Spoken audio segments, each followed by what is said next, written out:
so godang pasam tu dia alai di bain pasam doh tasirap tu surga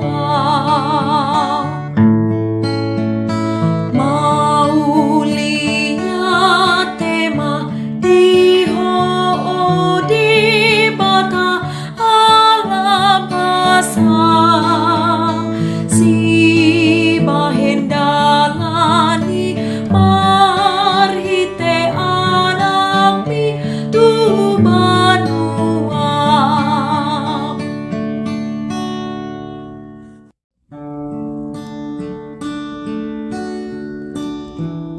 Kasih karunia dan damai sejahtera dari Allah Bapa kita dan dari Tuhan Yesus Kristus menyertai kamu. Firman Tuhan pada hari ini tertulis dalam Kejadian pasal 6 ayat 8. Tetapi Nuh mendapat kasih karunia di mata Tuhan. Demikian firman Tuhan. Kasih karunia diberikan olehnya. Sola Gracia, kita sering mendengarkan kata ini. Ingin mengingatkan kita bahwa semua hanya karena kasih karunia Tuhan semata. Kita diselamatkan, kita dilepaskan dari dosa dan belenggu kematian. Kasih karunia Tuhan diberikan kepada kita agar kita menyadari betapa besar pengorbanan Tuhan dalam kehidupan kita. Sama seperti yang sudah Tuhan berikan kepada Nuh.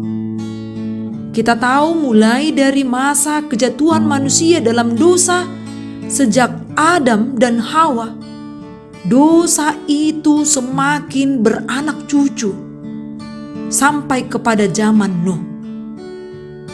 Dosa itu membuat semakin banyak kehancuran pada ciptaan yang Tuhan ciptakan pada awalnya adalah baik.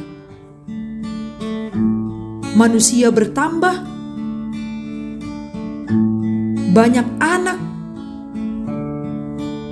namun sangat disayangkan, dosa itu terus-menerus dan bahkan membuat Tuhan marah ketika Tuhan melihat, mengetahui bahwa banyaknya dosa yang sudah dilakukan manusia.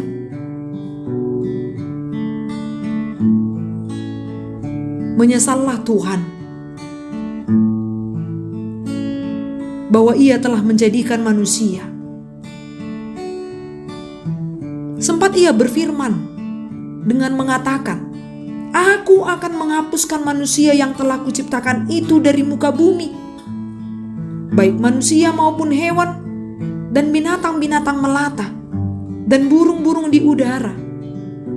Sebab Allah kita menyesal menjadikan semuanya. Namun Nuh mendapat kasih karunia di mata Tuhan.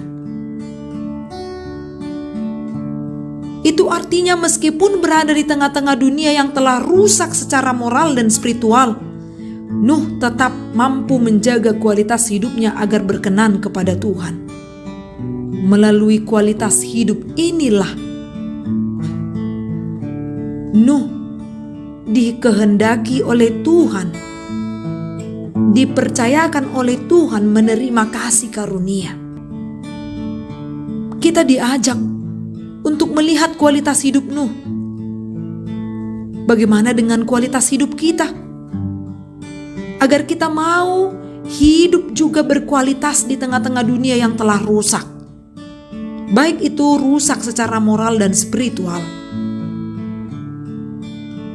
Kita mau tetap menjadi emas di tengah-tengah keributan dan bahkan yang membuat kemurnian emas itu luntur.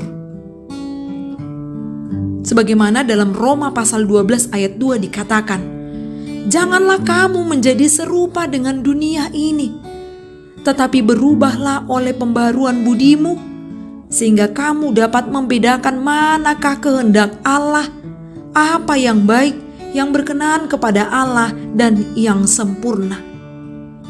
Jadi kita sebagai orang percaya yang telah diselamatkan Tuhan, kita sebagai orang percaya yang telah menerima kasih karunia, janganlah serupa dengan dunia ini. Tetap tampil beda dengan menunjukkan kualitas karakter Kristen yang diselamatkan. Kita harus menyadari kita telah ditebus dari cara hidup yang sia-sia yang kita warisi dari nenek moyang. Itu bukan dengan barang yang fana, bukan juga dengan perak atau emas, melainkan dengan darah yang mahal, yaitu darah Kristus yang sama seperti darah anak domba yang tak bernoda dan tak bercacat.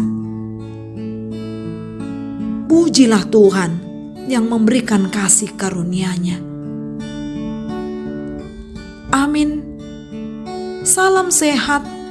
Semoga hidup kita diberkati melalui firman yang kita dengar. Horas.